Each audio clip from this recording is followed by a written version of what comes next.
Our Savior Jesus Christ has destroyed death and brought life to light through the gospel.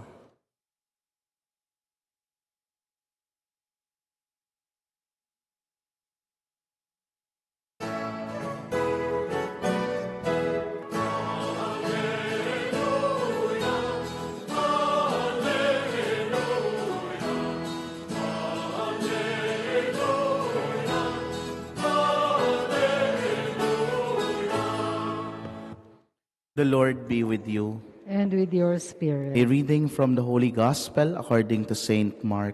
Glory to you, O Lord. The scribes who had come from Jerusalem said to Jesus, "He is possessed by Beelzebul, and by the prince of demons he drives out demons." Summoning them, he began to speak to them in parables. "How can Satan drive out Satan? If a kingdom is divided against itself, the kingdom cannot stand. And if a house is divided against itself, that house will not be able to stand. And if Satan has risen up against himself and is divided, he cannot stand. That is the end of him. But no one can enter a strong man's house to plunder his property unless he first ties up the strong man. Then he can plunder the house. Amen, I say to you, all sins and all blasphemies that people utter will be forgiven them. But whoever blasphemes against the Holy Spirit will never have forgiveness, but is guilty of an everlasting sin. For they had said, he has unclean spirit." My dear friends, the Gospel of the Lord. Praise to you, Lord Jesus Christ. Good evening, my dear brothers and sisters, and greetings and blessings as well for all those who are with us through our live streaming sa Facebook page ng Chapel of the Eucharistic Lord. Ang pagpapala ng Diyos ay sumainyo. Alam nyo, isa sa mga observations maybe in our time is that it has been easy for us to pass judgment to other people, no? Without even knowing the very context of what's happening. Lalo sa social media, no? Makakita lang ng picture, ng video, o ng kung anumang post, no? Mga one-liner or isang paragraph na post. Parang ang bilis ng mga tao para makapag-pass ng judgment o makapagsabi ng mga puna. No? And sa pagbigay natin ng mga judgment na ganito, sometimes we feel na ang nasisira o ang naapektuhan talaga ay yung sinasabihan natin ng mga judgments. But sino ba talaga yung naapektuhan pagka ganito? Sila ba? O tayo nagbibigay ng judgment na wala man lamang ideya about the context of the situation? Sa tingin ko tayo mismo, no? Kung tayo yung pabara-bara o napaka-impulsive na makapagbigay ng mga judgment, no? It will reflect on us. Bakit? Most of the time, yung mga ganong klase ng judgments kasi, most of the time, o sometimes ay mali. So, bumabalik sa atin, yung mga ganong klase. It's like what happened to Jesus in our gospel for today, no? Jesus was accused of being possessed by the spirit of the devil or the demons or Beelzebul, the prince of the demons. Kaya siya nakakapagpagaling. At yun yung paratang ng mga eskriba at ng mga pariseyo. No? Dahil sa demonyo, siya ay nakakagawa ng mga kababalaghan. Kaya ang pakiramdam ng ating Panginoon, parang na-judge yung kanyang mga mabubuting gawa. Siguro, ang bigat din sa kalooban ng ating Panginoon. Kasi nagsusumikap siya na magturo, magpagaling ng mga may sakit, no? And magpalayas ng mga masasamang espiritu, habang ang mga tao na nakapaligid sa kanya, no, ang tingin sa kanya ay ganun, di ba? Parang hindi mag-connect.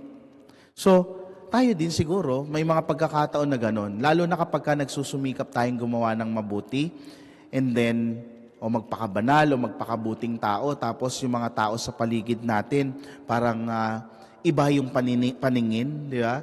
Kumari, yung tumulong ka na sa bahay, nung naghugas ka ng pinggan, sabihin pa sa'yo ng nanay mo, "Nak, may sakit ka ba? Pahinga ka muna. Kakaiba ka ngayon, no?" Yung mga ganung bagay po ba? So, sigurado tayo, mabigat din sa kalooban, lalo't pag hindi pinaniniwalaan yung mga nais nating gawing kabutihan. Nakakalungkot pa sa panahon natin ngayon, parang normal na lang yung magtuksuhan, yung maghusga ng kapwa, no? O minsan, madalas, para sa ikasisiya lang ng sitwasyon, kahit na mayurakan na yung pagkatao ng kapwa natin. Nakakalungkot, hindi ba? So, paano nga bang dapat na tayo tutugon sa mga ganitong sitwasyon ng panghusga sa atin ng marahas? No? Maraming tao na, sabi nga ng colloquial term, deadma. May mga taong deadma na lang, no? Ibig sabihin hindi nila inaasikaso, hindi nila pinakikinggan kasi baka hindi naman makatulong sa kanila no? So, hindi nila hinahayaang masira yung kapayapaan ng kalooban nila. Meron din namang mga masyadong dinaramdam ang mga ganitong klase na umaabot sa depression, at na nagkakaroon ng epekto o ng toll sa kanilang physical, mental, psychosocial health, Pero kung titignan natin ang ating Panginoon, nung siya ay nakasuhan ng ganito, nung maling paratang, unang-una sa lahat, sabi nga, chill lang ang ating Panginoon. Hindi siya agad nakipag-away o nakipagbalitaktakan, pero ang ating Panginoon, sinubukan pa rin sa ganong sitwasyon, sa pamamarang mahinahon, na pabulaanan ang mga paratang nila. Pero hindi pa rin naman nakinig ang mga Pariseo at Iskriba. Kaya ipinaliwanag pa rin ng ating Panginoon yung mga bagay na may limitasyon, na minsan ay talagang nalalabag, lalo na sa pagdating sa pagkakasala sa Espiritu Santo. Dahil itong kasalanan ito ay hindi mapapatawad. So, they are blaspheming the Holy Spirit, which in where our Lord is doing the things that He are doing.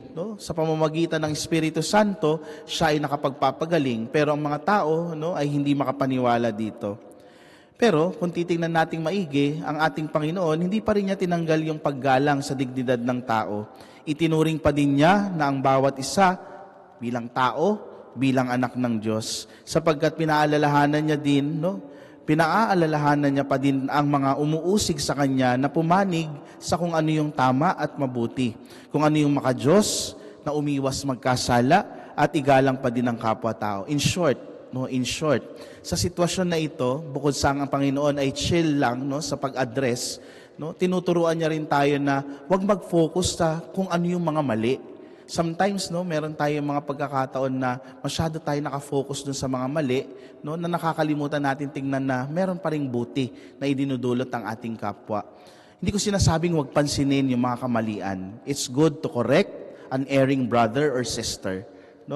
Tapos, syempre, sa tama at angkop na pamamaraan. Pero, balansehin natin in looking at what is good in someone's actions, in someone's words, di ba? So, mainam na ipinapakita sa atin ng ating Panginoon sa pag-address ng mga bagay na ito, balansehin natin. Yes, we look at what is wrong, but we also look at what is good in our brothers and sisters. So, maging mapagnilay, hanapin kung ano ang mabuti sa kapwa. Igalang pa rin natin sila, huwag maging mapanghusga, sapagkat hindi naman natin talaga alam yung pinakabuong storya, why this is happening to them. Baka may pinagdadaan ng mga tao.